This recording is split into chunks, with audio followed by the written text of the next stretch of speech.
तो देखो आज हम लोग स्टार्ट करेंगे बेसिस।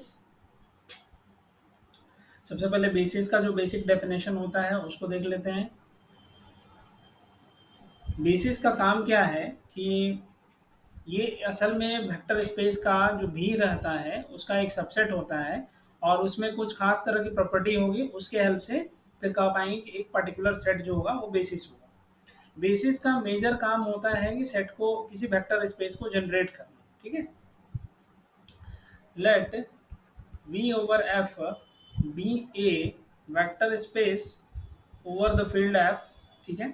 उसके बाद एक सबसेट ले लो। Let S be a subset of V and S is said to be a vector sorry basis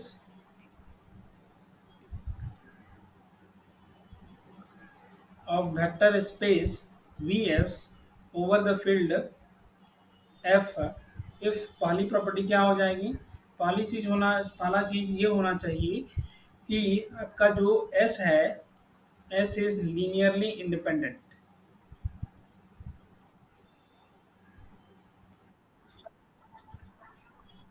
हम्म हम्म, हाँ बिल्कुल।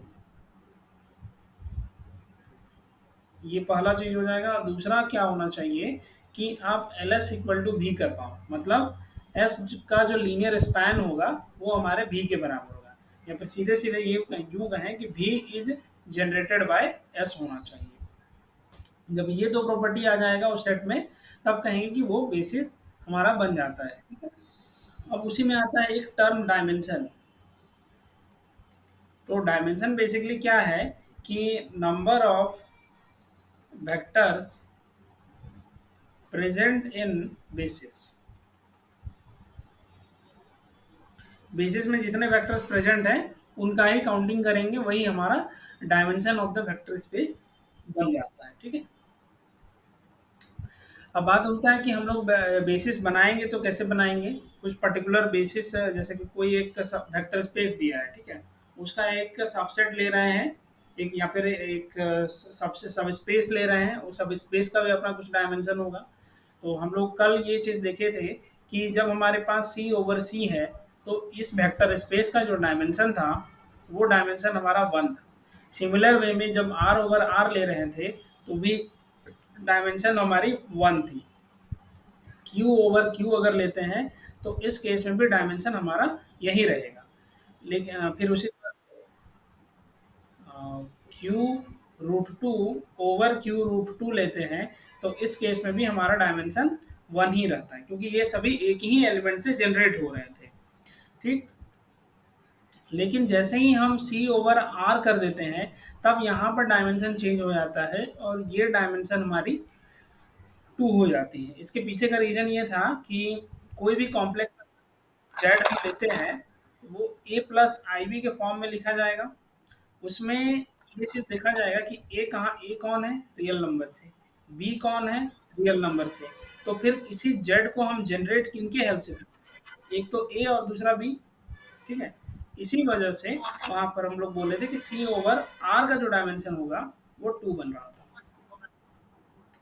सेम ये चीज को याद रखना है कि जब भी सी एन ओवर सी दिया है तो डायमेंशन इस केस में ऑलवेज एन ही रहेगा। लेकिन जैसे ही सी एन ओवर आर कर देते हैं तब उस केस में डायमेंशन इस केस यहाँ पर टू एन हो जाएगा, टू टाइम्स मल्टीप्लाई हो जाता है। ठीक है। तो ये सब स्पेस में भी लागू होगा। सी एन का कोई सब स्पेस लिए हो डब्ल्यू, हो सकता है उसका डायमेंशन एन माइनस वन आया हो इस केस में। लेकिन जैसे ही हम सी एन ओवर आर के लिए वही सब स्पेस ले लेते हैं तब वो चीज two into N minus one हो जाएगा, उसका सीधे डबल हो जाता है। ठीक है। अब देखो सब डायमेंशन फाइंड करने के लिए जो वेक्टर स्पेस या सब स्पेस दिया जाएगा उसका मोस्ट जन उसके जो एलिमेंट होंगे उसका मोस्ट जनरल फॉर्म को हमको देखना पड़ता है, वो आखिर दिख रहा है। ठीक है ना। डब्ल्यू अगर इसका सब स्पेस है तो सब स्पेस का डायमेंशन वेक्टर स्पेस का डायमेंशन से कम होगा या फिर उसके बराबर हो सकता है। ठीक है। यहाँ पर इस चीज को नोट लिख लेना कि डब्ल्यू इज ए सब स्पेस ऑफ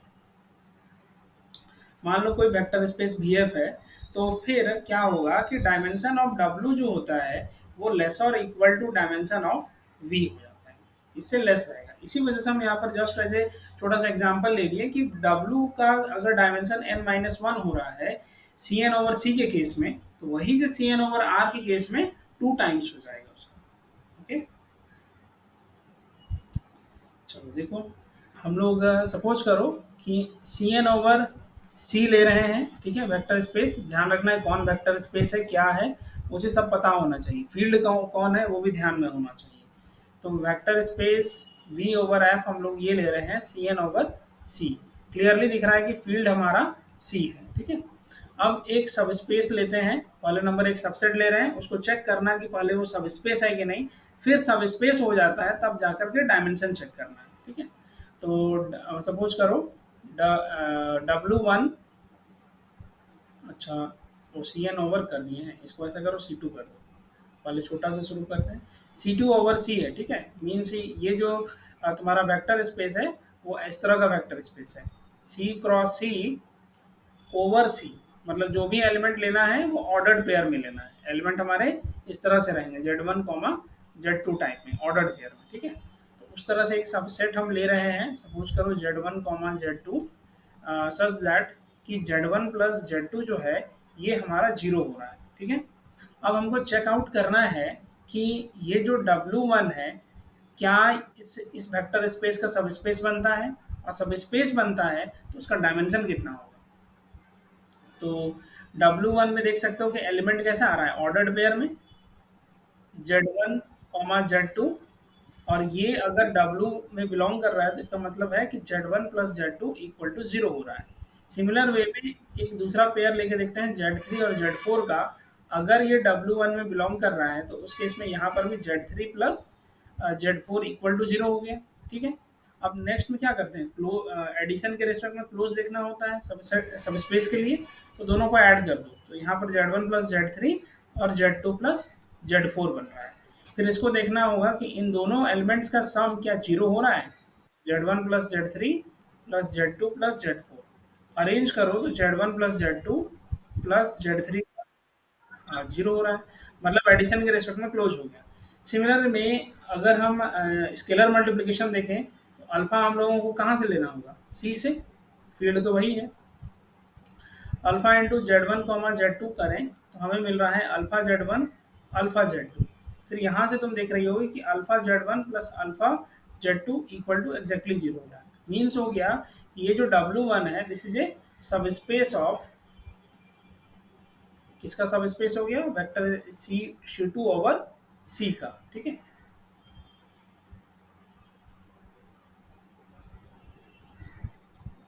इसका सब स्पेस बन गया। अब सब स्पेस बनने के बाद हम उसको ढूंढेंगे इसका डायमेंशन कितना होगा। तो देखो सबसे पहले बेसिस से हमको बनाना पड़ेगा। W1 क्या है, Z1 कॉमा Z2 का कलेक्शन है such that Z1 plus Z2 equal to zero हो रहा है। तो करते क्या है कि कोई यहाँ का जो भी एलिमेंट रखा हुआ है जेड ऑर्डर्ड पेयर में Z1 Z2 के फॉर्म में रखा हुआ है, हमको इस एलिमेंट को एक मोस्ट जनरल फॉर्म में लिखना पड़ेगा। कैसे लिखेंगे, यहाँ पर जो कंडीशन दिया है उसके हेल्प से लिखना होता है। जैसे यहाँ पर कंडीशन दिया है Z1 plus Z2 equal to zero, हम चाहें तो लिख सकते हैं Z1 को माइनस ऑफ Z2, या फिर Z2 को हम लिख सकते हैं माइनस ऑफ Z1, ठीक है। अब दो में से किसी भी एक इक्वेशन का यूज कर दो, और Z1 कॉमा Z2 को हम ऐसे लिख रहे हैं, Z1 को Z1 के रखा हो और Z2 की जगह पर माइनस ऑफ Z1 कर दो।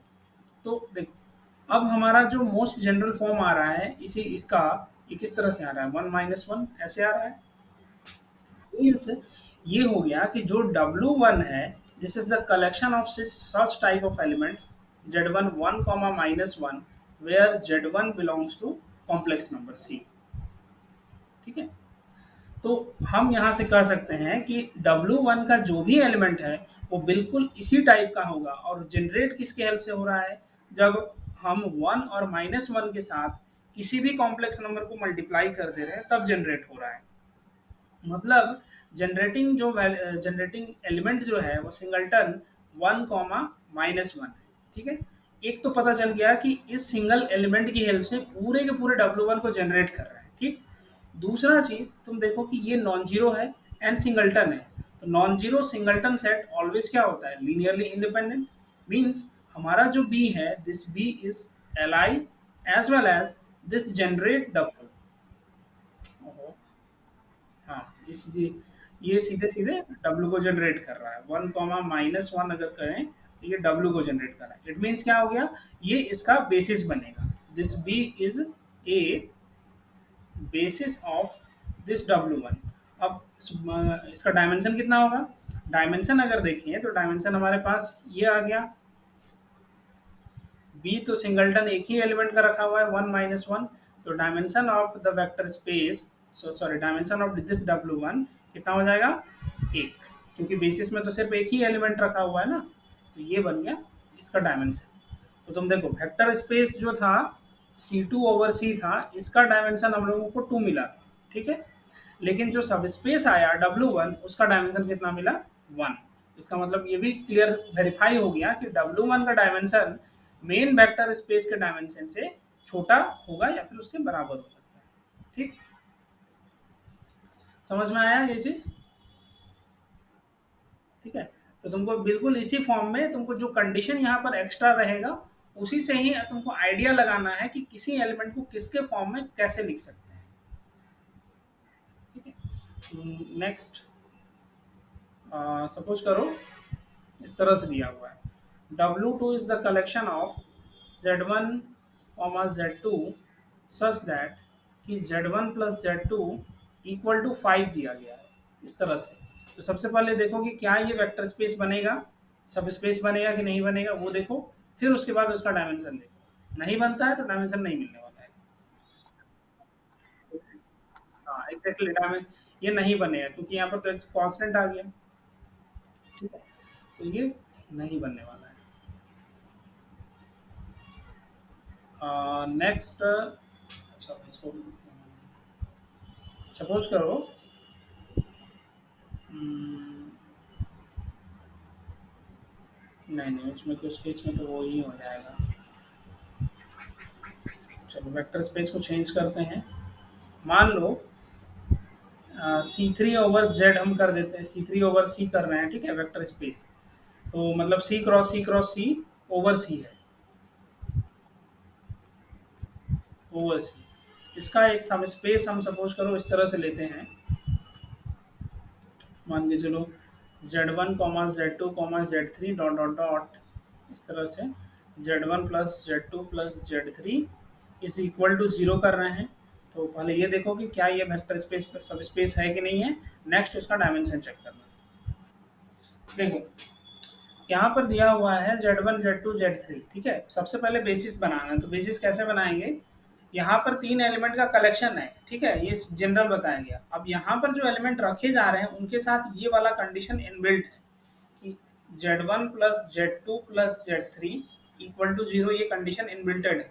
तो हम यहाँ से लिखेंगे कि Z1 जो है उसको हम minus of Z2 minus of Z3 के फॉर्म में लिख सकते हैं, ठीक है। अब जो जनरल एलिमेंट आ रहा है Z1 Z2 Z3, इस जनरल एलिमेंट में क्या करो, Z1 की जगह पर इस वैल्यू को पुट कर दो, Z2 माइनस Z3, यहाँ से Z2 और यहाँ से Z3 हो गया, ठीक है। अब इसके बाद क्या करना है, हम इसको एक्सप्रेस करते हैं किसी तरह से Z1 और Z3 के फॉर्म में। तो देखना, अगर हम इसको इस तरह से लिखें, Z2 0 plus minus Z3 0 Z3, तो क्या ये जो ये जो चीज़ है, ये जो ट्रिपलेट है, उसको हम ऐसे सम में नहीं लिख सकते हैं। चेक करना एक बार,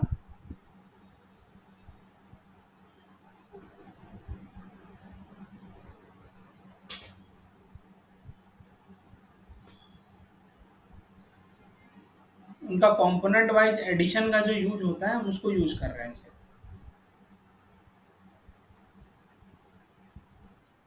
हो जाएगा। अब यहाँ से देखो, जो Z2 है अगर उसको कॉमन कर दें तो minus one one comma zero बना, और इधर से Z3 को कॉमन कर दें तो माइनस वन कॉमा जीरो, इस तरह से बना। तो देखो एक जनरल एलिमेंट हमारा Z1 Z2 और Z3 था, तो इसको हम किस फॉर्म में लिख दिए, इन दो एलिमेंट्स के लीनियर कॉम्बिनेशन में लिख रहे हैं, ठीक है। हमारा जो बेसिक बी जो बनेगा वो वन, क्या क्या एलिमेंट था, -1 1 0, -1 1 0 एंड इसके बाद 1 1 0 -1 का कलेक्शन था। -1 इधर है, -1 0, इन दो एलिमेंट्स का ये टोटल कनेक्शन कलेक्शन आ रहा है, ठीक है। तो अब हमको देखना है कि ये देखो अभी हो क्या रहा है कि कोई भी जनरल एलिमेंट अगर लेके चले तो वो जनरल एलिमेंट इन्हीं दो एलिमेंट से जनरेट होके बना हुआ है, ठीक है। तो बेसिकली हो गया कि ये जो B is the collection of these two elements and this is the generating set, ये हो गया हमारा जनरेटिंग सेट, ठीक है। ये जनरेट करने वाला काम कर रहा है, मतलब हमारा जो W आया ये असल में B से जनरेट हो जाएगा। जितना तरह का लीनियर कॉम्बिनेशन बना सकते हो बना लो, उनके हेल्प से पूरा का पूरा W हमारा जनरेट हो रहा है। ऐसा इसलिए कह पा रहे हैं कि क्योंकि W का कोई भी एक एलिमेंट हम चूज कर रहे हैं तो वो एग्जैक्टली इन्हीं दो एलिमेंट्स के लीनियर कॉम्बिनेशन में लिखा जा रहा है। ये एक बात तो क्लियर हो गया कि ये जनरेट कर दे रहा है। अब दूसरा चीज देखना होगा कि क्या ये एल है। एल के लिए तो हम लोग वही यूज करते हैं ना कि a into -1 1 0 plus b into -1 0 into 1 this is equal to 0 करना पड़ेगा।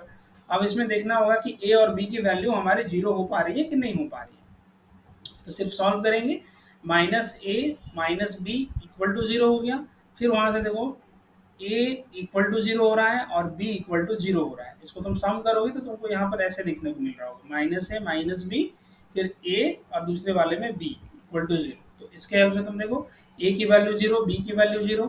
इसका मतलब ये हो रहा है कि हमारा जो ये दो एलिमेंट का कलेक्शन है ये लीनियरली इंडिपेंडेंट भी हो रहा है, ठीक है। तो इस तरह से कर पाएंगे कि जो बीज का कलेक्शन बी जो दो एलिमेंट्स का कलेक्शन हुआ है ये डब्ल्यू को जनरेट भी कर रहा है और साथ ही साथ ये अपने आप में लीनियरली इंडिपेंडेंट भी है। इसी वजह से दिस बी इज द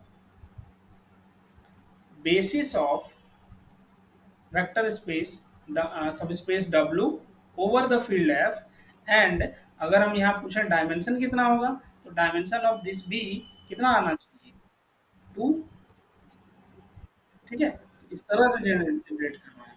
अभी समझ में आया कैसे कर रहे हैं प्रोसीजर।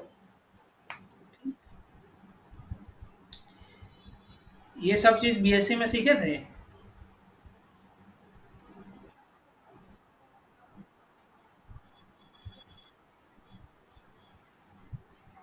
हम्म।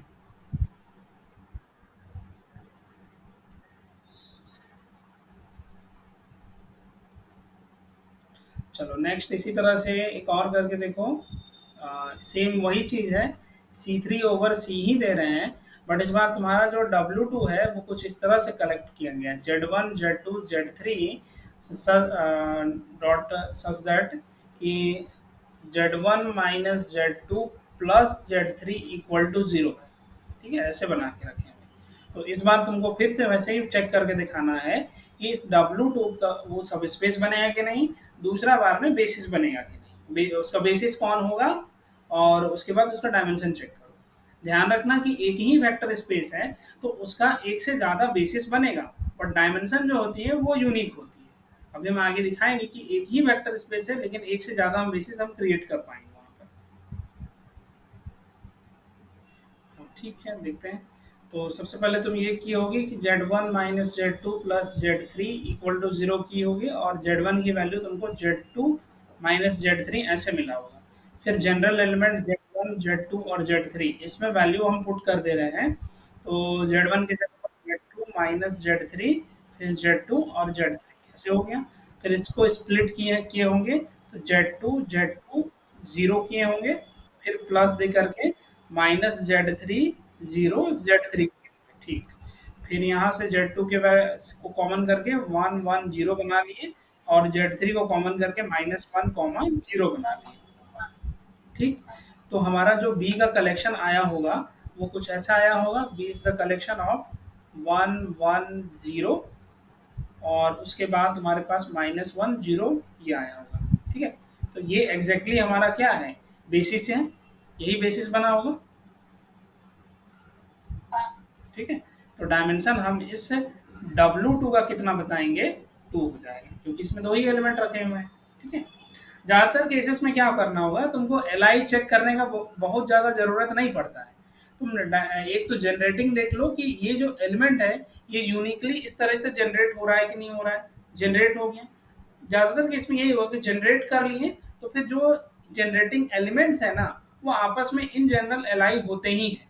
तुम इसको चेक भी करोगी तो भी तुमको कॉफिशिएंट जीरो मिलना ही मिलना होता है। ठीक है, अब आगे देखना इसी तरह से। अच्छा, मान लो इसका अनदर एक बेसिस बनाने के लिए हम कहें तो एक दूसरा टाइप का बेसिस, तो उसको कैसे बना सकते हैं, सोचो। जिस तरह से Z1 को ऐसे एक्सप्रेस किए, उसी तरह से हम Z2 को भी एक्सप्रेस कर सकते हैं। उस हाँ, बिल्कुल। हाँ, तो उसके अकॉर्डिंग कितना बेसिस अभी मिल सकता है, 3 चांस बन रहा है ना। मैंने पूछे हैं कि इस वेक्टर स्पेस का कितना बेसिस अभी तुम बना सकती हो इन एलिमेंट्स को देख करके, तो करीब करीब 3 बेसिस तो हम बना सकते हैं। तो इसी चीज को, वही चीज हम बोलना चाह रहे थे कि वेक्टर स्पेस के पास एक से ज्यादा बेसिस हो सकते हैं। वो बेसिस कैसे बनेंगे, वो डिसीजन ले लेगा ये इन एलिमेंट्स का स्ट्रक्चर, वो स्ट्रक्चर कैसा दिख रहा है। ठीक, लेकिन हर बार जब भी बेसिस बनेगा तो डायमेंशन हम लोगों को सेम ही मिलने वाली है। कभी भी ऐसा नहीं होगा कि एक बार में बेसिस मिला उसके हेल्प से डायमेंशन पता चल रहा है 3 है, दूसरा बेसिस मिला उसके हेल्प से पता चल रहा है डायमेंशन 2 है। ऐसा कभी हो ही नहीं सकता है, क्योंकि डायमेंशन हमेशा यूनिक ही रहेगा। चलो, अब इसी तरह से सपोज करो C4 C4/C दिए हुए हैं। ठीक है, एंड इसका जो W है, वो सपोज करो W तुम्हारा इस तरह से बनाया गया है, Z1 Z2 Z3 और Z4 का कलेक्शन है। ठीक है, एंड यहाँ पर हम तुमको दे रहे हैं कि sum of I into I run from 1 to 4, this is equal to 0। ये एक सब स्पेस है। ठीक है, इसका डायमेंशन सिर्फ फाइंड करके बताओ, डायमेंशन क्या होना चाहिए। तो ध्यान रखना कि जो summation I into Z I लिखे हैं, आई रन टू 1 to 4 जो लिखा हुआ है, ये Z1 + 2 Z2 + Z3 into 3 +4 into Z4, ऐसे लिखा हुआ है। करके देखो, बेसिस बताओ क्या क्या एलिमेंट आया है। -1 बोलो, 1 0 0 4। ठीक है, आगे देखते हैं।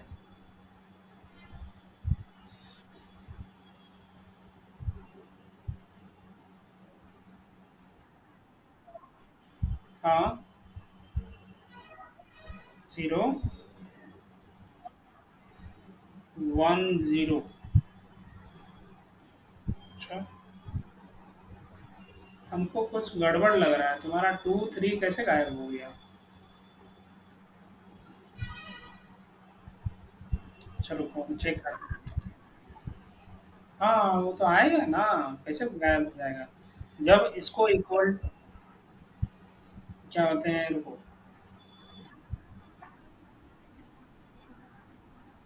नहीं नहीं, मॉडुलस नहीं है, ये ना है Z1 × 2 Z2 + 3 Z3 + 4 into Z4 किया हुआ है। तो इसके हेल्प से तुमको चेक करना है। ट्राई करो एक बार फिर से बनाओ। अब बोलो बेसिस। -2, ठीक है, ओके, 0 0। ठीक है, नेक्स्ट। -3, good, good, good. फिर उसके बाद -4, 0 0 1, एक्सेलेंट। यही है बेसिस। ठीक है, तो इस तरह से हमारा ये बेसिस बन जाएगा। चलो थोड़ा सा और इसको टफ करते हैं।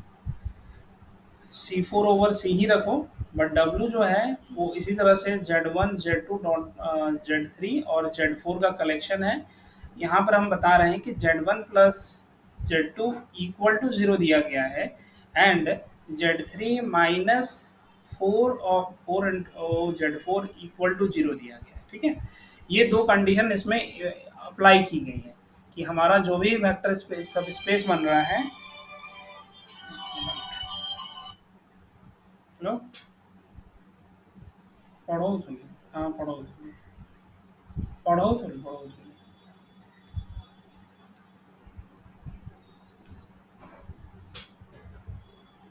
ठीक है, तो ये प्रॉपर्टीज इसमें इनबिल्ट हैं। जो भी यहाँ एलिमेंट रखे जाएंगे वो इस प्रॉपर्टी को होल्ड करेंगे। तो अब इसको देख करके तुमको बताना है इसका बेसिस क्या बनेगा, ठीक है। तो थोड़ा सा दिमाग लगाओ, देखते हैं क्या कर पाती हो। वो तो जाना चाहिए ये वाला भी। हाँ हाँ, सब स्पेस तो ये है ही। स्पेस के बाद ही तुमको देख। हाँ, क्या चीज? नहीं, देखो करके बता रहे हैं। जैसे Z1 plus Z2 equal to 0 दिया हुआ है, तो इसके हेल्प से हम ये बता सकते हैं कि Z1 को माइनस ऑफ Z2 लिख दें और उसी तरह से Z3 minus 4 of Z4 equal to 0 करें। तो यहाँ से Z3 को लिख सकते हैं 4 ऑफ Z4, ऐसे लिखा जा सकता है। अब जो जनरल एलिमेंट है Z1, Z2, Z3 और Z4, इसको हम लिखना चाह रहे हैं तो किस तरह से लिख रहे हैं? Z1 के जगह पर माइनस Z2 डाल दो, ठीक है। Z2 को Z2 रहने देना, क्योंकि उसमें कुछ चेंज नहीं कर पा रहे हैं, क्योंकि Z2 को अगर किसी और फॉर्म में लिखते हैं तो लिख सकते थे, लेकिन ऐसा वहाँ कुछ होने वाला नहीं है। नेक्स्ट देखना, Z3 जो है उसको हम 4 इंटू Z4 लिख सकते हैं और ये बन गया Z4, ठीक है। अब अगर इसको ब्रेक करके लिखो तो Z2 -1 1 0 0 ऐसे हो गया, और इधर से Z4 को कर दिए तो 0 0 4 1 ऐसे कुछ लिखा जा सकता है।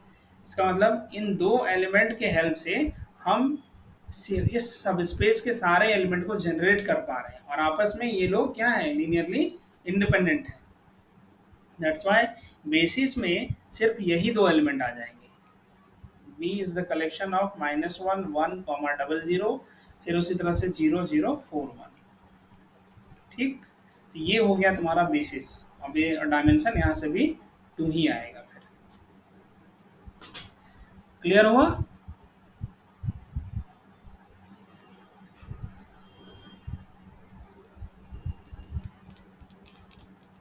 बोलो। ठीक है, चलो इसी तरह से C4/C4 ही है। डब्लू जो है वैसे ही कुछ कर लो, Z1 Z2 Z3 Z4 का कलेक्शन दिए हुए हैं। मान के चलो कि Z1 plus Z2 minus Z3 equal to 0 है, और यहाँ से फिर बताया गया है कि आपका Z2 minus Z4 equal to 0 बताएं। तो चलो अब इसको देख करके बताओ कि डायमेंशन क्या आना चाहिए। बेसिस बनाना फिर डायमेंशन बताना है। बेसिस, एक बेसिस में कितने एलिमेंट है?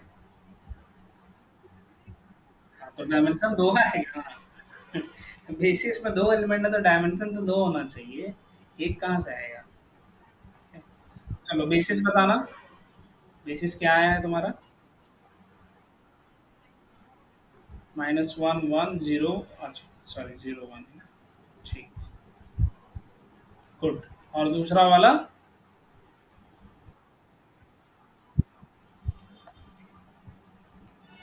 1 0, आगे?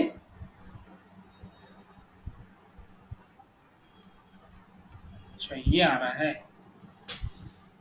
ठीक। तो चलो, अगर हम चेक नहीं कर रहे हैं, ठीक है, सही होना चाहिए, तो है ये तुम्हारा डायमेंशन 2 हो जाएगा। अच्छा देख लें, ठीक है, कि Z1 को हम लोग लिख सकते हैं Z2 minus Z2 plus Z3, ठीक है, और Z2 जो है वो Z4 के बराबर है, ठीक है। तो एक काम हम लोग कर रहे हैं कि Z1 की जगह पर इसको लिख लो -(Z2) प्लस Z3, फिर Z2 हो गया, Z3 हो गया, और Z4 की जगह पर भी Z2 कर लो, ठीक है। अब इसको स्प्लिट करते हैं, तो Z2 को बाहर कर दिए -1, फिर यहाँ से 1, फिर यहाँ से 1, यहाँ 1 मिनट, यहाँ 0 आएगा बीच वाले में। अब ठीक है, यहाँ हो जाएगा तुम्हारा 0 और 1 हो गया, प्लस Z3 के लिए लिखेंगे 1 0 1 0। ठीक है, बेसिस करेक्ट है, यही आएगा बेसिस, सही है। चलो समझ में आ गया, अच्छी बात है।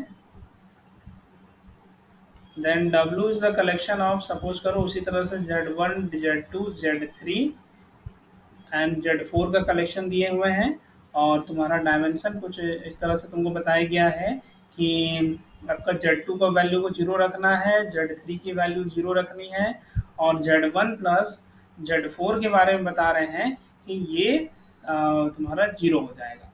तो अब इसके बेसिस पे तुमको बताओ कि what is the basis and what will be the dimension. Okay, what will be the basis, क्या था बेसिस? हाँ, 0 0 1। ठीक है, दूसरा एक ही आया है क्या? अच्छा हाँ, एक ही आएगा, एक ही आएगा, ठीक ठीक, एक ही आएगा, गुड। डायमेंशन यहाँ पर 1 हो जाएगा, ठीक है। हम लोग लिख सकते हैं कि Z1 कुछ, अच्छा अब इसी में देखना कि तुम्हारा जो एक बेसिस आया है, हम इसी तरह से एक दूसरा बेसिस क्रिएट कर दे रहे हैं। यहाँ से देखना, Z1 plus Z4 equal to 0 लिखी, तो यहाँ पर दो चांसेस है कि Z1 को माइनस ऑफ Z4 कर दें, या फिर Z4 को माइनस ऑफ Z1 कर दें।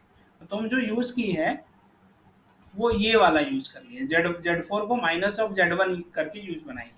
तो हम क्या कर रहे हैं कि Z1 को माइनस ऑफ Z4 यूज कर लेते हैं। तो यहाँ से हम लोग लिखेंगे अच्छा जेड, वो ये वाला यूज करना पड़ेगा उल्टा, Z4 को माइनस ऑफ Z1 यूज करो। ठीक है, तो Z1 0 0 और यहाँ पर माइनस Z1 कर दिए, तो यहाँ से हम लोगों को बेसिस कुछ इस तरह से मिल रहा होगा 1 0 0 -1। देखो, ये एक अलग बेसिस था, ये अपने आप में एक अलग बेसिस है, लेकिन डायमेंशन जो होगा यहाँ पर सेम ही रहने वाला है। ठीक है, चलो अब आगे देखो। सी वाला तो तुमसे हो जाएगा। हम एक क्वेश्चन हम इसको पूछते हैं, ये बताना। W is the collection of, suppose करो कि Z1 Z2 Z3 and Z4 ऐसे कलेक्शन दिए हुए हैं, एंड उन Zi की वैल्यू को 0 करना है, सच दैट कि 2 जो है उस I को डिवाइड कर दे। मतलब पहले नंबर सेट को समझो, ये ऐसे 4 टपल्स का कलेक्शन रखा हुआ है कि जहाँ पर वैसे Zi को आपको 0 करना होगा जिनका I जो है वो 2 से कंप्लीटली डिविजिबल हो। ठीक है, तो उसके लिए तुमको यहाँ पर 0 करना है। अब इसमें तुमको इसको सबसे पहले सेट को देखना है कि W में किस तरह के एलिमेंट आ रहे हैं, एलिमेंट का स्ट्रक्चर को चेक करो। नेक्स्ट उसके बाद उसका बेसिस बनाओ और डायमेंशन बताओ।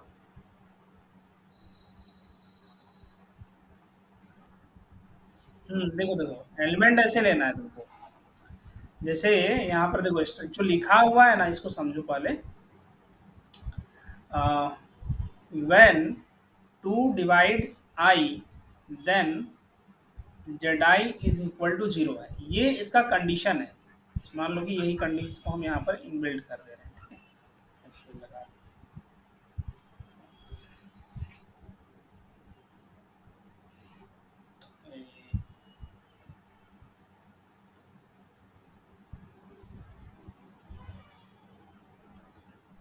when I 2 divides I, then Zi is equal to 0। ठीक है, ये इसका कंडीशन है। अब इस कंडीशन की हेल्प से सबसे पहले इसको बताओ कि ये कैसा दिख रहा होगा। जब देखना 2 जो है वो 2 को डिवाइड कर रहा है, इम्प्लाई किया कि Z2 की वैल्यू 0 हो जाएगी। 2 उसी तरह से 4 को भी डिवाइड कर रहा है, इसका मतलब Z4 की वैल्यू भी 0 हो जाएगी। अब यहाँ से पता चल रहा है कि जो जनरल स्ट्रक्चर होगा, Z1 Z2 की जगह पर 0, Z3 को वैसे ही रहने दो। अब ये बन गया, ये हो गया हमारा मेन एलिमेंट। ठीक है, अब इस एलिमेंट को कैसे जनरेट करेंगे, Z1 1 0 0 ऐसे बना लो, और उसी तरह से Z3 0 0 1 0 बना लो। तो हमारा जो बेसिस आएगा वो बेसिस कौन हो जाएगा, 1 ट्रिपल 0, और उसी तरह से 0 0 1 0 ऐसे बना, ये है। ठीक है, समझ में आया? ठीक है, चलो आगे देखो। चलो, अच्छा अच्छा, मान के चलो कि इस बार हम सी एन ओवर सी कर दिए, ठीक है, and W is the collection of these Z one Z to dot dot dot Z an element का कलेक्शन है। और तुमको ये बता, यहाँ भी वही चीज बता रहे हैं कि व्हेन आई डिवाइड्स एन, एक मिनट, हाँ आई डिवाइड्स एन, वैसे अच्छा इन तो बताया ही नहीं है एन कौन है, ठीक है आने में कोई दिक्कत नहीं। When I divides N then Z N is equal to zero हो जाएगा। तो उसके अकॉर्डिंग तुमको बताना है इसका बेसिस क्या बन, बेसिस की जगह पर सीधे सीधे डायमेंशन को चेक करके बताओ। अगर इससे नहीं हो पा रहा है तो एक छोटा सा एग्जांपल इसमें क्रिएट कर लो कि सी फाइव ओवर सी बना लिए और इसी तरह का एक सबसेट बना लो Z one Z two Z three और जेड फोर और जेड फाइव का। और उसमें ये कंडीशन लगा देना कि जब जब हमारा आई जो है इस फाइव को डिवाइड करेगा तब तब हमारा जेड आई जो है वो जीरो हो जाएगा, ठीक है। अब इसके अकॉर्डिंग तुम सोचो कि इस वाले सब स्पेस के लिए सबसे पहले डायमेंशन को देखो, क्या डायमेंशन हो रहा है, क्या बेसिस बन रहा है, और उसके अकॉर्डिंग इसको सोचने का कोशिश करना। इसमें हिंट के तौर पर हम तुमको यहाँ पर एक आइडिया दे रहे हैं कि number of divisors of N जो होता है वो टाउ एन होता है। तुमको ये चीज़ को यहाँ पर इस्तेमाल करना है। अब सोचो ना कि कैसे तुम इस्तेमाल करोगे, ठीक है। अभी फिलहाल इसको फाइंड करो, ये सब स्पेस का बेसिस और डायमेंशन।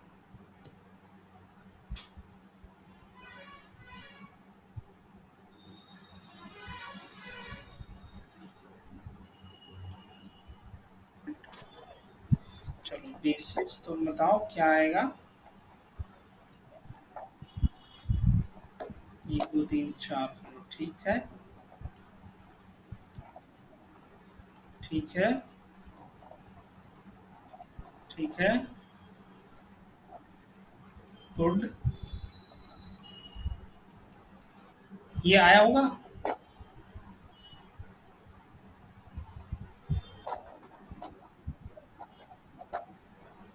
अच्छा पांच एलिमेंट था,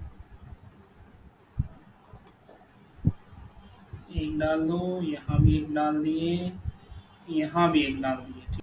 ये नहीं होगा, इसको ठीक से चेक करो एक बार फिर से, क्योंकि वन और फाइव तो डिवाइड कर रहे हैं ना, तो फिर उसके हिसाब से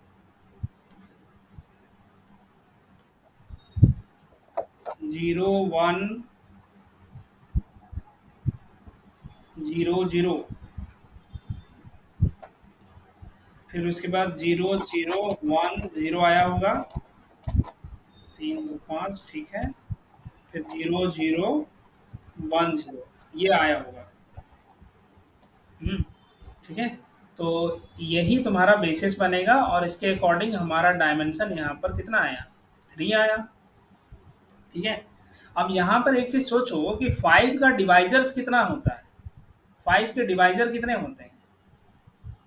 फाइव के सिर्फ दो ही डिवाइजर हैं, एक वन है और दूसरा फाइव है। अगर हम यहाँ पर बोले कि टाउ फाइव, तो टाउ फाइव कितना आएगा, टू आएगा, ठीक है। तो देखना आगे जो ये सी फाइव वाला जो सब वेक्टर स्पेस बना है और उसके हेल्प से जो डब्लू बना रहे थे, इसका जो डायमेंशन आ रहा है वो हमारा कितना आया, थ्री आया था। इस थ्री को अगर हम, ये थ्री हम लोग कैसे निकाल रहे हैं, इसको निकालने के लिए हम लोगों ने ये देखा कि जो फाइव है उसके कितने डिवाइजर्स आ रहे हैं, टू डिवाइजर्स आ रहे थे। तो उसके हेल्प से पता चला कि एक जेड वन जीरो हो रहा है और दूसरा जेड फाइव जीरो हो रहा था, ठीक है। तो अगर हम इस थ्री को इस थ्री को अगर इस तरह से देख रहे हैं कि फाइव माइनस टू कर दें तो बेसिकली हमको थ्री मिल गया। अब फाइव को फाइव रहने दो और इस टू को हम लिख सकते हैं टाउ ऑफ फाइव ऐसे। तो इसके हेल्प से हम ये कहेंगे कि जब हमारे पास सी एन ओवर सी है और सेम इसी तरह का वेक्टर सब स्पेस हम ले रहे हैं जहां पर जितने भी जेड आई तभी जीरो होते हैं जब आई हमारा उस पर्टिकुलर एन को डिवाइड करता है। इसका मतलब हो रहा है कि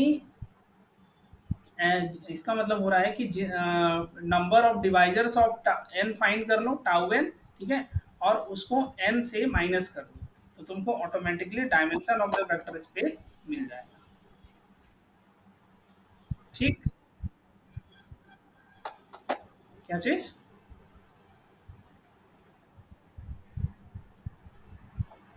अरे देखो, टाउ एन क्या था? टाउ एन जो था नंबर ऑफ डिवाइजर्स है ऑफ एन। एन को जो जो नंबर डिवाइड करेगा सारे को काउंट करेंगे। तो 5 को कौन कौन डिवाइड कर रहा है? 1 डिवाइड कर रहा है और दूसरा 5 डिवाइड कर रहा है, तो दो ही एलिमेंट ना डिवाइड कर रहे थे, इसीलिए टाउ 5 की जो वैल्यू है वो हमारे 2 होती है। ठीक, तो इसी चीज को हम यहाँ पर लिखे हैं कि 5 में से 2 अगर माइनस कर रहे हैं तो हमारा 3 आ रहा था। अब इसको थोड़ा सा जनरलाइज करके अगर लिखना चाहें तो 5 माइनस टाउ वो 5 कर दिए। और फिर इसी चीज को एनालाइज करके हम बताने की कोशिश कर रहे हैं कि सी एन ओवर सी अगर रख रहे हैं और सेम सब कुछ यही रख दो, तो फिर हमारा डायमेंशन जो होगा वो एन माइनस टाउ एन बनेगा।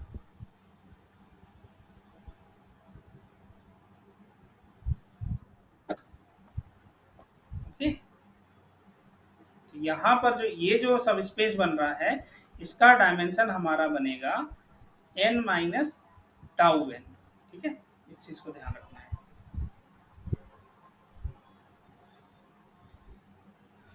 तो इसी तरह से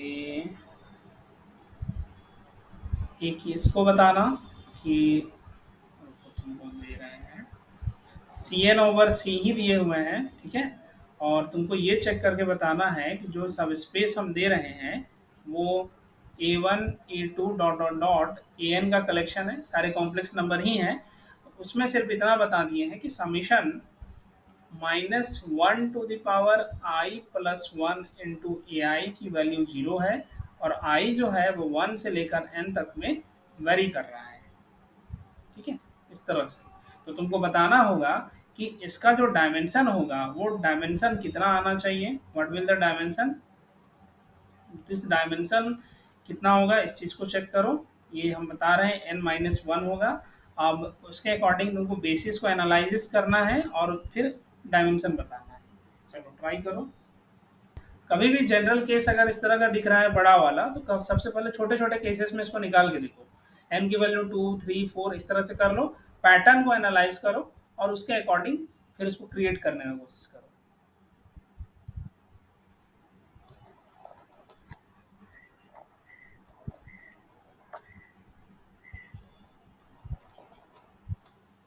तो देखो, बनाने के समय तुम इसको ही ध्यान दी होगी, ये जो कंडीशन दिया हुआ है उसी कंडीशन को, तो अगर उसके अकॉर्डिंग लिखना चाहें तो A1 minus A2 plus A3 minus A4 dot dot dot -1 to the power n into A N equal to 0, कुछ इस तरह से आया होगा। अब यहाँ से हम लोग लिख सकते हैं A1 को A2 minus A3 plus A4 dot dot dot -1 to the power n A N, ऐसे लिखा जा सकता है। अब ये जो वैल्यू है इसको जस्ट इससे W में पुट कर दो, मतलब जो जनरल एलिमेंट लिखे हैं ना A1 A2 dot dot dot A N, इसमें पुट कर देंगे। तो पुट करने से हम लोग को थोड़ा सा बड़ा इक्वेशन तो मिलेगा यहाँ से, A2 minus A3 dot dot dot -1 to the power n A N comma A2 comma A3, ऐसे ही करेंगे तो ए एन तक लास्ट ऐसे चलेगा। ठीक है, अब इसको तुम जैसे पहले स्प्लिट कर देते वैसे ही अभी भी स्प्लिट करना होगा। तो स्प्लिट करेंगे तो देखना वहां पर से एक बार में A2 गायब हो जाएगा, तो पहले बार में 1 A1, फिर यहाँ पर 0 0 अप टू n टाइम्स हो जाएगा। अगली बार में A3 को आउट करोगी तो वहां से तुमको मिल रहा होगा क्या आएगा, माइनस, ये देखो A3 की जगह पर -1 है, यहाँ पर माइनस लिख देना और यहाँ 0 जाएगा, फिर यहाँ 1 आ जाएगा। तो हमारे पास आएगा -1 0 फिर 1 फिर 0 0 0 अप टू 0। ऐसे ही A4 को लिखने चलोगी तो फिर यहाँ 1 फिर 0 फिर 0 फिर यहाँ 1, और ऐसे ही ये चलते रहेगा। लास्ट में तुम्हारे पास an आएगा तो उसके केस में क्या होगा, -1 टू द पावर n और डॉट डॉट डॉट लास्ट वाले में 1 रहेगा, ये 1 या फिर -1 जो भी रहेगा, ठीक है। तो ये सारे के सारे नंबर्स जो टपल्स आ रहे हैं, ये सभी के सभी बेसिस बन रहे हैं, ठीक है। तो इनको अगर काउंट करेंगे तो देखो काउंट करना भी आसान है। यहाँ छूट कौन रहा है, A2 A3 A4 up to n तक जा रहे हैं, सिर्फ एक ही एलिमेंट छूटा है, n सॉरी A1 छूटा हुआ है। इसका मतलब हाँ, डायमेंशन n-1 बन जाएगा। तो basis contains total n-1 elements, ठीक है। तो उसके हेल्प से कहेंगे कि dimension of this W is nothing but n-1 हो जाएगा। क्लियर है ये चीज, ठीक है। तो ऐसे इसको जनरलाइज करके तुमको देखना होता है।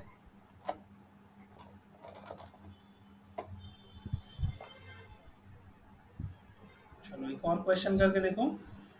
इस बार डायरेक्ट दे रहे हैं, ठीक है।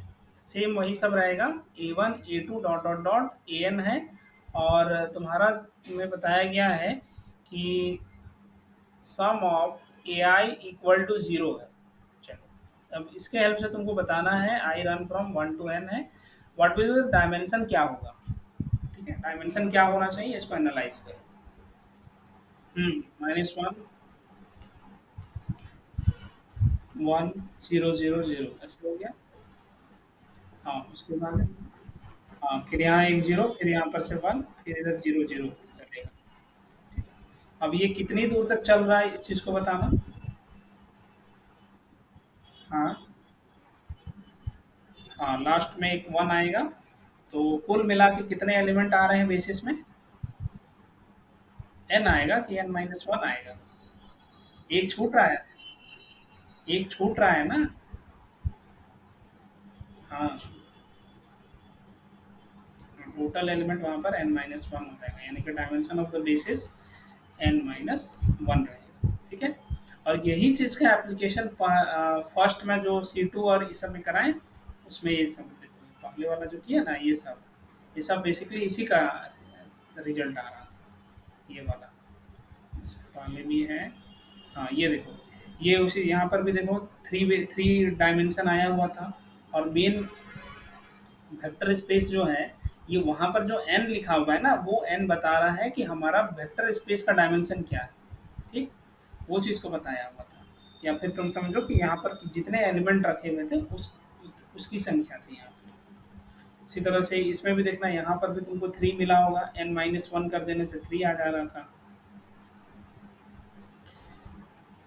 ठीक है। तो फॉर्मूला याद करने का कोई ज़रूरत नहीं है, तुमको मेथड आइडियोलॉजी समझ में आ गया तो फिर आसानी से किसी भी चीज़ का डायमेंशन फाइंड कर सकते हो। अब देखो, अब नेक्स्ट जो वर्क होगा हमारा किसके लिए हो जाएगा, Cn ओवर R के लिए करेंगे, ठीक है।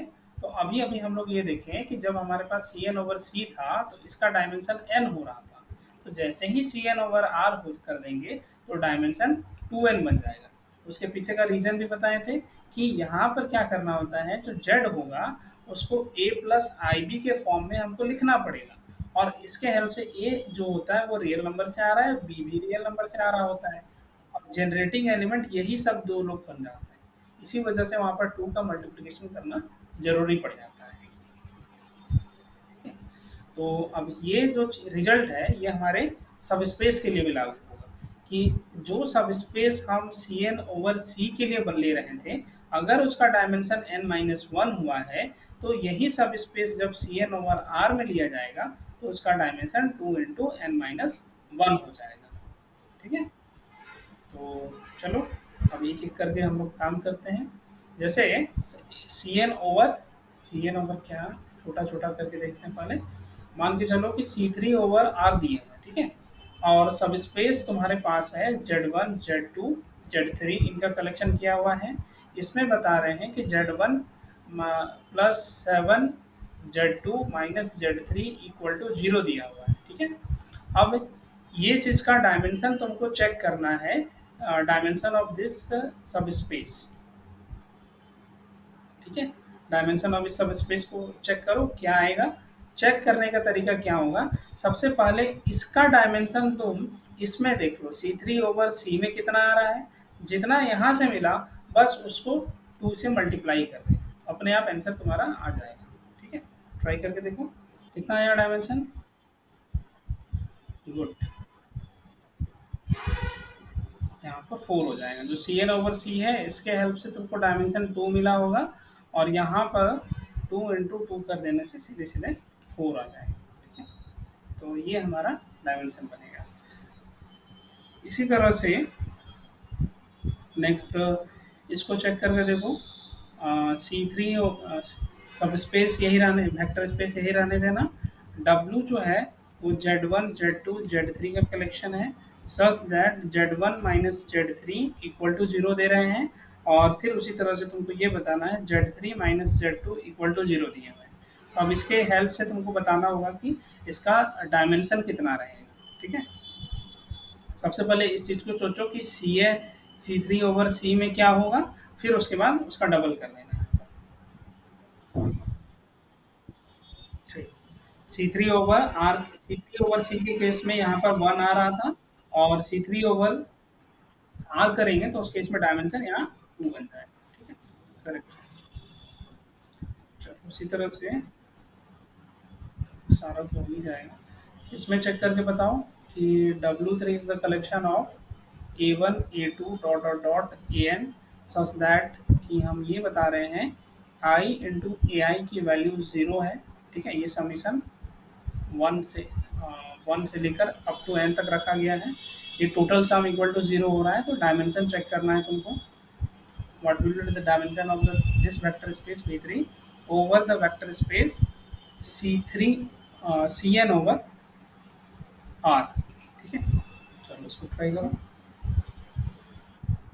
ठीक है, इसका जो डायमेंशन आ रहा है वो करेक्ट है, two into N minus one.